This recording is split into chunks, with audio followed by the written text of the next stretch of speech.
Efrén Nava's Amá is his Superwoman, or Soperwoman, named after the delicious Mexican sopes his mother often prepares. Both Amá and Apá work hard all day to provide for the family, making sure Efrén and his younger siblings, Max and Mía, feel safe and loved. But Efrén worries about his parents. Although he's American-born, his parents are undocumented. His worst nightmare comes true one day when Amá doesn't return from work and is deported across the border to Tijuana, Mexico. Now, more than ever, Efrén must channel his inner soper boy to help take care of and try to reunite his family. For first chapter Friday, here is Efrén Divided by Ernesto Cisneros. It was the winner in 2021 of the Pura Belpré Award.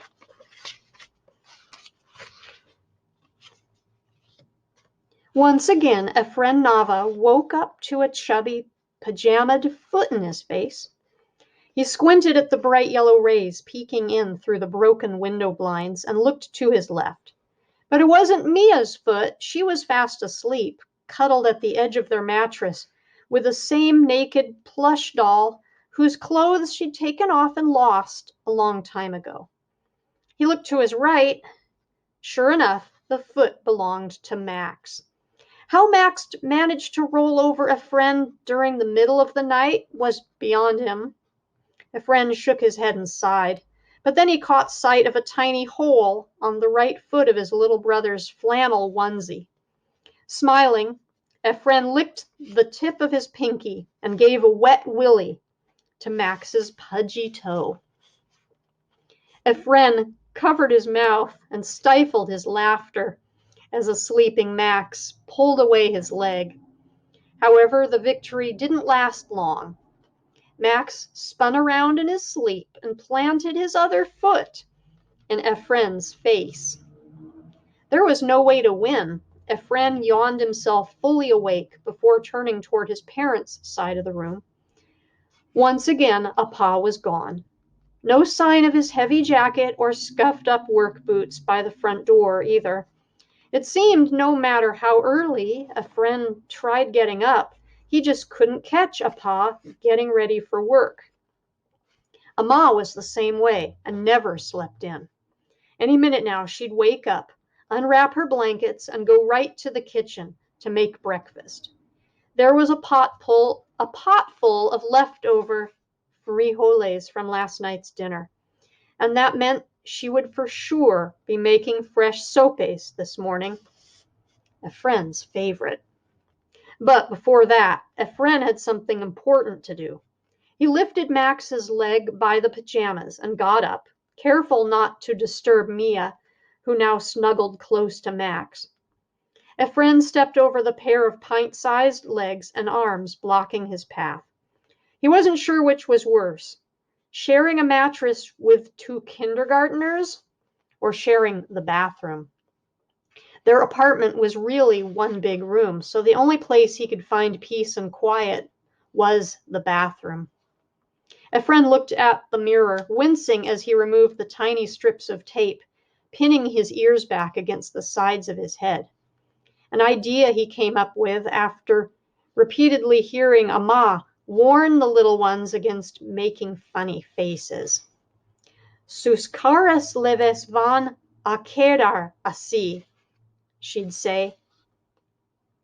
Their faces freezing? That's exactly what Efrén counted on. It was only a theory, but if it were even slightly true, he guessed the same would apply to his ears. If he could manage to tape back his ears often enough, they too would eventually freeze and finally stop sticking out. All he had to do was make sure they folded in just the right way for a few more weeks, and presto, normal ears that didn't stick out like the knobs on Frankenstein's neck. After taking care of business, Efrén climbed inside the empty bathtub with a library copy of There's a Boy in the Girls' Bathroom by one of his favorite authors, Louis Sachar. Efrén loved reading books, even when he'd read them before. It was like visiting an old friend. The main character, Bradley Chalkers, was the best. And it wasn't just that he had a really sweet side to him that his classmates didn't get to see. Nope, the boy was super tough, and no matter how rough things got for him, he continued to show up and fight. Like Efrén's best friend David, another misunderstood kid. Some kids at school only saw this white kid who likes to dress flashy and flaunt his latest piece of jewelry. But Efrén knew the real David, the same boy who once took off the sweatshirt he was wearing and donated it for a clothing drive in the neighborhood. Normally, Efrén would lie in the tub reading and laughing until a stampede of feet came running toward the door. But this morning, his eyelids were extra heavy, and the need for sleep was too powerful. He couldn't fight it, not after staying up so late waiting for Amá to return from working overtime hours at the factory. For the last couple of weeks, there had been a whole lot of talk, a whole lot of chisme, especially around the laundromat, about various raids and stop points happening around town.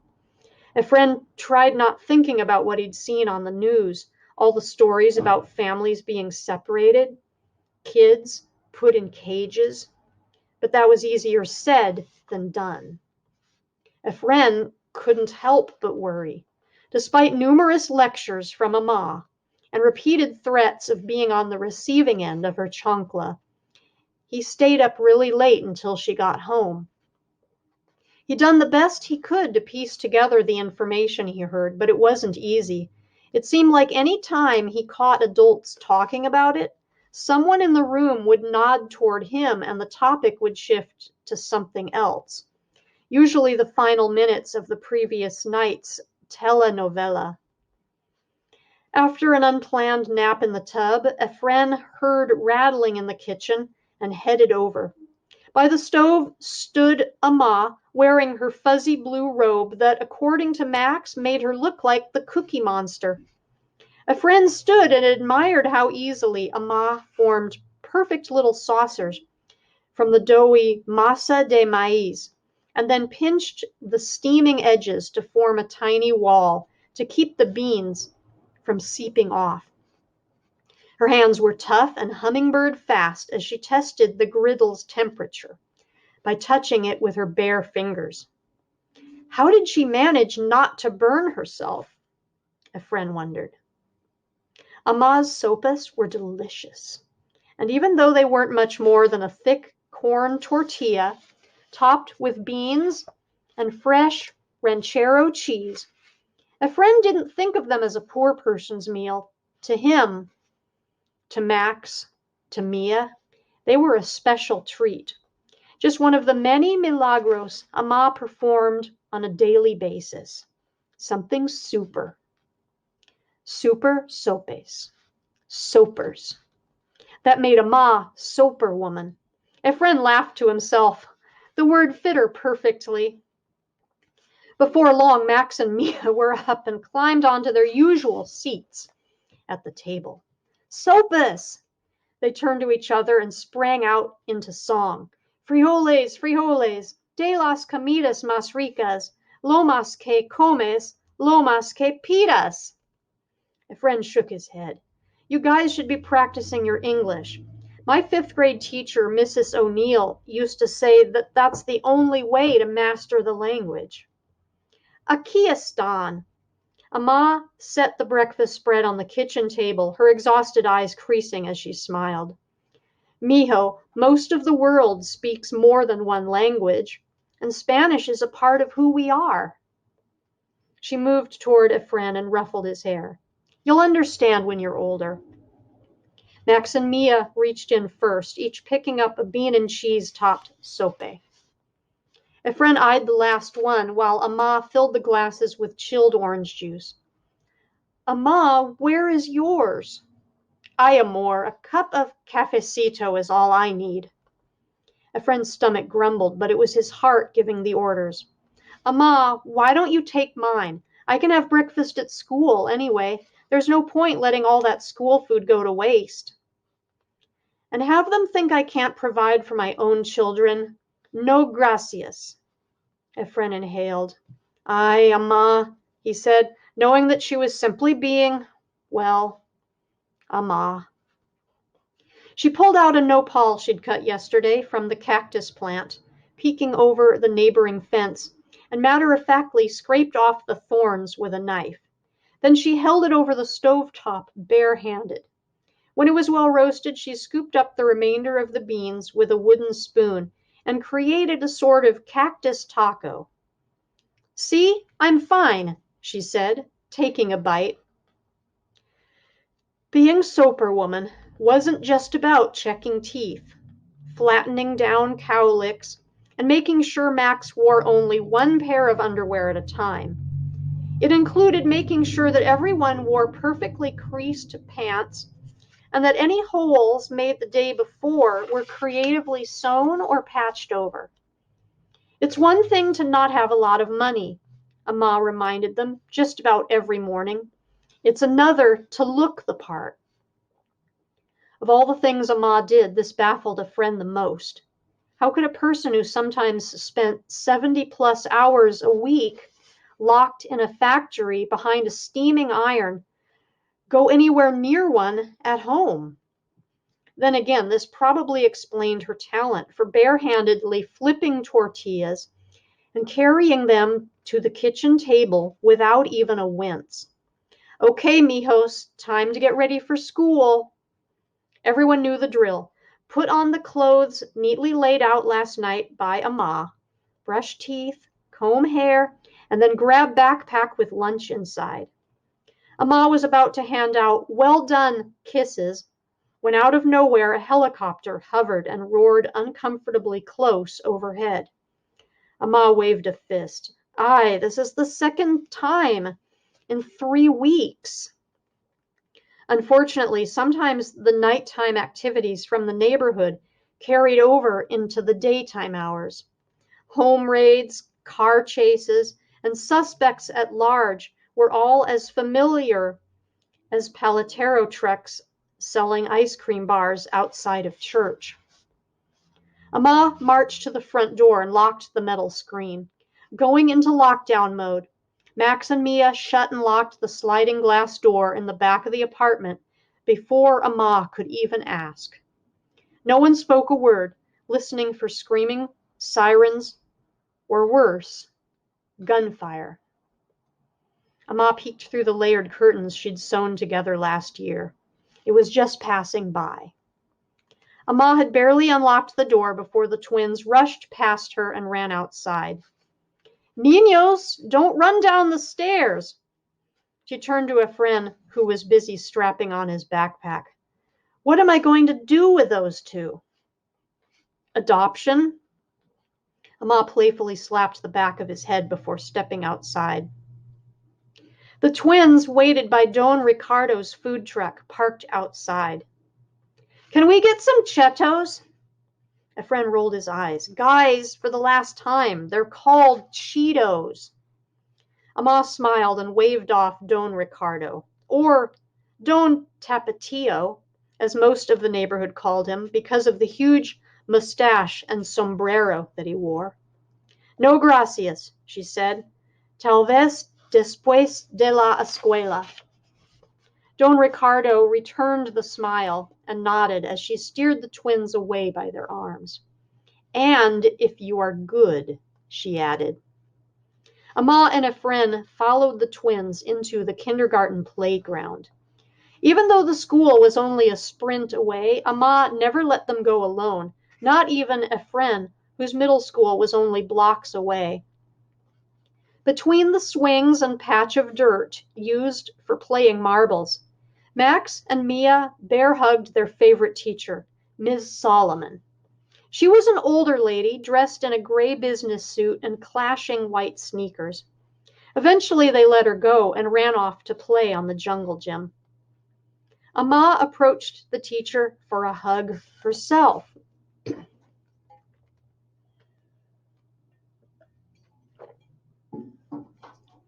Señora Nava, Mrs. Solomon asked, ¿Cómo está? Excelente, maestra, excelente. Ms. Solomon turned to Efrén. And you, señorito, are getting almost too big to hug. Almost. She leaned in and hugged him too. Even with the air inside him being squeezed out, Efrén continued to smile. Miss Solomon paused to examine him once more. I can't believe how big you're getting. Reminds me of how old I'm getting. You're not old, Miss Solomon, Efrén answered. You look exactly the same as when you taught me. And of course that made her laugh. Buenos dias, Amá chimed in. How have my little ones been behaving? Miss Solomon turned and scrunched her lips to one side. Just one tiny problema, she said, following with a short chuckle. Yesterday Max decided to hide underneath the sink, and Mia would not stop crying until we found him. That was typical Max. Unlike Mia, Max was born with his umbilical cord wrapped around his neck. Sadly, all the minutes Max went without oxygen hurt his brain, made it hard for him to learn, something he would have to deal with all his life. Amá said it was a milagro that he survived at all. Efrén couldn't help but wonder what Max would have been like had the doctors caught the problem in time. Yeah, it's amazing how much Mia worries about him. I think it's super sweet. Suddenly, Miss Solomon's face lit up. Oh, before I forget, I already submitted your name for this year's Christmas gift baskets. I know it's still November, but I wanted to make sure that you were included, especially after all the help you gave me putting together the costumes for last month's play. Gracias, maestra, said Amá, but we already got our turn. It's best if somebody else gets it this year. Miss Solomon pressed her lips together. Oh, all right, she said, but I do have a favor to ask. Miss Solomon, after everything that you have done for my children, no favor is too big. Consider it done. Well, she leaned in close to Amá. I have a date. He's really cute, she said, giddy with excitement. Efrén made a face and turned toward the playground. And he's a doctor, she added. I promised to cook dinner for him and was hoping to get the recipe for that fabulous mole you make. Amá turned to Efrén. Efrén, mijo, you've been asking me for weeks now. How would you feel about walking to school by yourself? Solo? He asked. Solito, she added. Efrén fist-pumped the air and shuffled his feet in a celebratory dance. Can I go home and pick up my bike? Only if you take your helmet. He scowled at the thought of showing up to school wearing the turtle-shaped helmet Amá bought him from the swap meet. No thanks, I'll walk instead. With that, Efrén darted past the portable classroom by the kindergarten side of campus and onto Highland Street. He passed Doña Chana's lime-colored duplex and paused to look at her guayaba tree where he scanned the branches. Guayabas were his favorite, but that wasn't the kind of fruit he could picture any of his teachers eating. He figured teachers wouldn't accept anything coming from grubby kid hands unless it came with a thick peel. Guayabas were definitely out. That was the thing about Highland Street. Some people just saw the worn apartments and graffiti-tagged walls, but it offered good things too. Like the fruit trees as far as the eye could see. According to Amá, it had to do with people her age being used to growing their own food. That was one of the beautiful things about walking this street. Even though people on the block didn't have much, everyone still shared and looked out for each other. And this has been a look at Efrén Divided.